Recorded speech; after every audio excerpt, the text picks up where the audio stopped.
What's up, you guys? It's Ben. So for today's video, I thought, let me take you through the product appraisal process that I go through every single time I'm looking to buy a new product.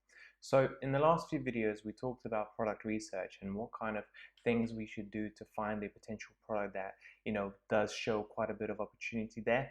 Now we're going to delve in a little bit deeper, okay? And so let's say I did find a potential niche that I'm interested in.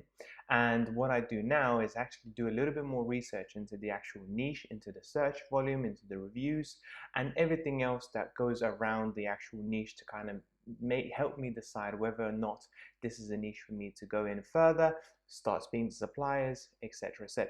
So without further ado, let's get to it. So first, the product that I chose today, let's just minimize this for a bit, is makeup brushes. Okay, there you go. Makeup brushes. Okay, now makeup brushes is an interesting one. It's actually going to come across to you guys as very, very competitive, but let me talk you through actually my mindset and what I think about it, and then let's go into a little bit more detail as to why I potentially think it might be a decent product for you to look into, and kind of go from there. So first thoughts for me straight away come as in there's a lot of differentiation. Okay, now looking at the niche, there are loads of different designs, different shapes, different sizes of these makeup brushes. As you can see, there are different sorts of various shades of it as well, and the price points are very different as well. Quite a few of them are at $9.99, but then you see $11.99, $6.99, $15.99, and so on. So depending on your budget, this particular niche can actually be quite flexible and quite good for you, because if you don't have that much money, you can just go for a set that could be a little bit cheaper. So here we have a set for $6.99, and then we have a set for $17.99. So it all depends on how much money you have to invest into the product originally. So what I would do next is actually go onto one of these products. So let's click on this one and look at the actual product itself. And I would do this on a few of the products that I would potentially be interested in. The first things first, what I would do is actually look at, okay, so what is it actually being frequently bought with, to potentially decide whether or not I would like to bundle this item with something else, okay? Because this is one way that you can potentially differentiate yourself from the competition. Okay, in here it goes to show that obviously it's got some eye concealer and obviously some matte palette makeup as well. So if you do have a little bit more money, you can potentially think of making like a makeup brush set. So it's not just the brushes, but also the rest of it as well. I'm not an expert on this. Obviously, we'll probably be asking my girlfriend for a bit of advice as what she thinks would be a good idea, but that is something that I would consider going forward. Now, the next step is this is clearly doing very well. It's got 11,500 reviews, and it's Amazon's choice for makeup brushes. It's clearly going to be doing a lot of sales. But what I'm interested in is not just the sales figures, but what I'm also interested in is the price, okay? Because whether or not the price is stable or is declining is very, very important to me. Now, if the price isn't going up, okay, over the last few years, it's selling a lot less, and now it's going up and up and up and up. That's what I'm looking for, because that means the demand is so great that the seller decided to up their price. If the price is starting to drop a little bit, or well, staying the same is okay, but if it's starting to drop a little bit, to me that personally is a red flag, okay? Because there's no seller in their right mind would be happy to drop their price for whatever reason. So what I'm going to do here, so this is a 30-day chart, okay, and it doesn't give us too much. It says £12, then £11, then £12, but then it actually dropped down to £9. Now that's a £2 drop that has happened in the last few days, actually, the 1st of June.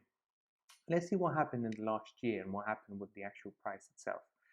Okay, now as you can see, it was actually $8.99 at all times. Okay, that's what they're really kind of wanting to sell.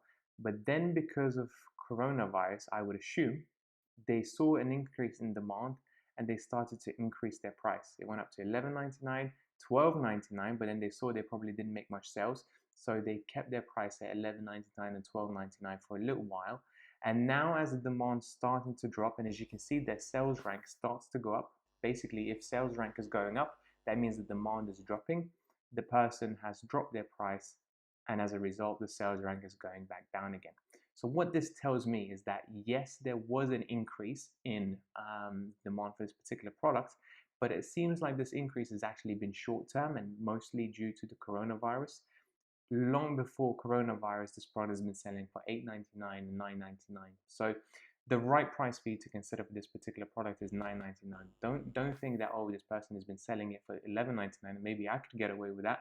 That was just temporarily. This product may sell $11.99 during Christmas times, but on most occasions it's actually around £10. Okay, so that's the first thing. The next thing I would look at is actually look at the actual product cost. Okay, and this is very, very important because right now, let's say this price is at $9.99. Let's say I went to Alibaba and I spoke to some suppliers and they could give me this price at this particular product, exactly the same product at exactly the same weight for £3.50, all in all costs. So what I would do is I would put in £3.50 and then I would see how much profit do I get back. And here you can see if the product is £3.50, I get back £3.52 as profit. So what I would actually get back £7, 2 pence. So this is almost exactly 100% return on investment. So you put £3.50, you get back 7. You put in 5, you get back 10. Okay, that is the very minimum that I'm looking for. Okay, so when I'm speaking to suppliers on Alibaba, if I can't get makeup brushes for around £3.50 or less, I would potentially not consider that product, okay? Because you can see how much it changes. So if I say £4.50, all of a sudden, the return on investment drops down to £2.50. So it goes from 100% to about 75, 60%, which is not good, okay? You are taking a lot of risk when you're selling on Amazon and you want to be effectively rewarded for it. So it's very, very important to do your maths, do your calculations first beforehand. Now, if I want to be competitive and actually want to undercut this particular person, I would put it as $8.99, but then I need to change this. So maybe I need to find makeup brushes for £3. Exactly. So if I can find something for £3, I can afford to sell it for $8.99 and still make 100% return on investment. Okay, so that's another thing to potentially look at. Now, so this is very, very important from a financial perspective. Now, what I also find very important is actually looking at the reviews, okay? And this is a very good product to look for reviews because it's got so many of them.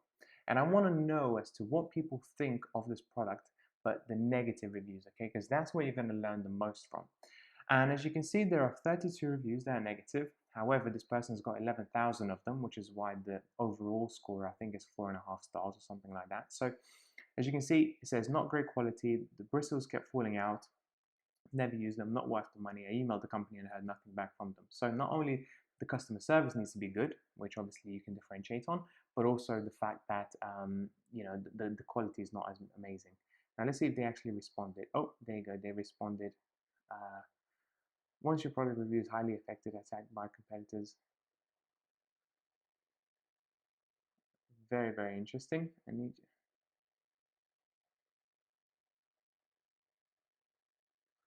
Very, very interesting, as you can see, but you can comment on negative feedback. But this is also very interesting information. And as you can see, you need to go through this. You need to understand as to what people are thinking about the product, and not just the product, but the actual seller itself. Because if they cannot be bothered to speak back to their customers and provide good customer service, they're not great. They can be beaten, especially if you provide good product service. There is a very good chance of you actually turning a disgruntled buyer to a pleasant buyer, because if they message you and saying, listen, the quality is terrible, etc., can you please do something about it, and you go back to them within an hour or half an hour and say, I'm really, really sorry, here's a discount code, here's a replacement or something like that, most of the time they will actually be very pleasantly surprised because they do not expect that. That's when you can actually ask them, okay, you know, is there anything else I can do? I'm a small UK business. You know, if there's anything else I can do, please do let me know. And then, you know, if it's not too much trouble, can you please leave me a positive review? You can actually turn disgruntled customers into 5-star positive reviews. And I personally think if this particular seller responded to some of these guys, they would actually get back positive reviews and their score would go up as well. Now, but as you can see, the brushes are just very much too soft and the poor quality of the brushes. So what that means to me is that I need to sample them, okay? When I'm speaking to Alibaba, I need to sample 1 or 2 or 3 or 4 different brushes. And I need to ask, you know, females in my family as to what they think about them, because the quality of the product is clearly very important for these customers. and therefore I don't want to sell a poor quality product that will be representative of my brand. So there's another thing that I will look into, okay? Now, the next thing I will look into is actually something called Helium-10. Now, Helium-10 is actually a product research tool that I use extensively, not only for product research, but I also use it for follow-ups. I also use it for checking how much profit the company is making and various other tools that they have that are very, very useful. Now, on this occasion, I'm actually going to look onto the keyword research, the Magent tool that they have, and I typed in makeup brushes, okay? And what I want to do here is I just want to see what is the search volume for this particular keyword, okay? What it will give me an idea is that, is the search volume consistent? Has the search volume increased because of the pandemic? Is the product potentially quite trendy? You know, are more makeup brushes being bought over Christmas or summer or something like that? That will give me a good idea, okay? So what we're going to do is, as you can see, I'm on Magnet Keyword Research. I typed in makeup brushes. Now I'm just going to click on this little icon here. And as you can see, it comes up over the last year. The search volume has been around sort of between 70,000 around September, and then it dropped down to about 30,000. So it's between the 70 and 30 mark. And then all of a sudden, because of the pandemic, I can't think of any other reason, it jumps up to about 3 or 4-fold, okay? And now, as you can see, it's starting to calm down. This is another indication for me, and this is kind of a red flag as well, because what it shows to me is that if I go back on the makeup brushes and look at everybody's how many sales they're making, those numbers will be inflated, okay? So I can't be expecting to be making those numbers on a consistent basis, okay? What that means is that I'll have to, I understand that this product is competitive, okay? And I understand that the numbers are inflated. So when you sell, if you can get in fast enough, you will probably be able to benefit from some of the pandemic as well in terms of your revenue. However, don't expect that to be the case for the rest of the year, so to speak. And as you can see, here sales, they've gone up, they've gone up, they've gone up, they've gone up, they've gone up.